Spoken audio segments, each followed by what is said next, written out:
popular government ama la akanda haziki Manipur leibra issue si settle to ngamgadara natragana koi fresh election ama darkar oibra natragana koi kari to tai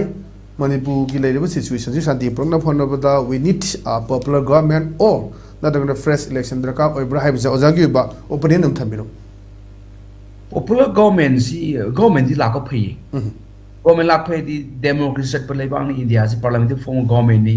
federal structure ni aduna government di leitaba yaroi ba ko ana aduna ni president rule si thambada tha taruk khudingi parliament ki approval lawrisi extension to kaino go we are the parliamentary form of government, we are the sovereign democratic republic ni aduna democratic form of government ni na khoida praja gi consent of the government yawang leibang ak pa yaroi ba aduna president rule extend over the 6 months of they are taking approval of the both house of parliament under article 356 ki 3 makada clause number 3 makada tawrisi adu Manipur gi condition de aina haijabado sahi amadagi hena sangdokpa taragadi 356 ki clause number 5 ta piba condition ani to fulfill tawum changeba condition number 1 na India da national emergency 352 lairaba natraga Manipur gi swaida kai 352 lairaba ama sahi amagi hena sangdokpa yai president rule se aduga election tawbada situation ni ketang mong taroi fresh election tawbada matam sati hana election commission of India na certify tawur matam da ne PRC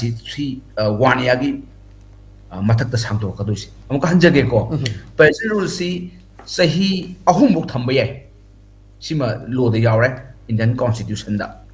India da adu waraga su sahi ahum thamba yai duna su bodam thamoy sahi tha taruk sangdo sum thamdoi ne adu tha taruk sangdo pudu da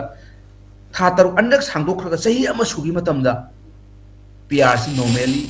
assembly dissolve tawne na bida adu warina adu tawroi haraga di condition ani piba 356 5 ki condition fulfill to change adu gi case to Manipur do yor kadore adu aina khanbada safest way di khwai phabadi president rules na su akoi irang ji phan ba ngamdre akoi popular government leading at irang ji thokre phaba ngamdre president rule president rule na su irang ji phan ba ngamdre president rules ka do bi line ha kanda state government cannot be carried on its function in accordance with the provision of the constitution provision matungina state government thabak tobo ngamdre aduna president rules line eba 356 ada president rules su amu in accordance with the provision of the constitution India da tobo ngamdre adu taga di Manipur da lakna ba leitre loi lakle re Manipur amta ngamdre adu aseng badi masiju Dr. Ambedkar masamun hairami akoi the democratic set leiba ani ngamdra su government ama fresh mandate toroga semaga di maduna ngamgani na mana ngam aduna togodabani hena thamame haidi law and order haibagumba police haibagumba public order hai state ke subject ne center to bung team si koi arko me lei Assam rifle koi lei armed forces specific ka koi da BSF ko lei sin di they are here in the aid of civil power aid to na bani moi lai moi mathana tawroi thabok se akoi aduni constitution khangdabe wa adum hala ani da everything is constitution khangdabe po ne hida laiba army hida laiba Assam rifle BSF sing se moi thabam tawroi ba moi je kaino lai je kadobai no in the aid of civil power mating pang na ba lai ne ba adudi civil power do natro moi chalai do sibo aduna khoi sida constitution ni khangdabani na phar tar ani laiba ngak pada ai gi wakhanda di popular government ama laiba phai tawada maduna constitution khang laibak chalai bam changi adagi fresh mandate tawraga su ano mi kar ka doini aduna sarkar sema ka doini ano mi election tawraga su aduna su constitution khang thabak tom changi constitution khang de kam kana roi army se kamai control to doino ji constitution yauje in the era of civil power karam kada PR la ino ha constitution yauje 356 and everything is constitution khang daga di press mandate yankhai lor ju kana roi popular government la su no nothing change kaim la the constitution khang daga gi thoi popro ngak tani and ai humble appeal di constitution khang ba mina sarkar pahen ba constitution si naina raga sarkar si tawga di loi phani Manipur problem de kaim nate da constitution khang ba mi mana constitution khang ba mi kharana government salary di within 1 week within 2 days 3 days the Manipur rang oi pharani Manipur sana lai ba kai kaim nate ni constitution sana lai ba olan doini ni akoi sina constitution si kari ta khang da ba kaim da naina dra bani na sana lai ba de line akoi si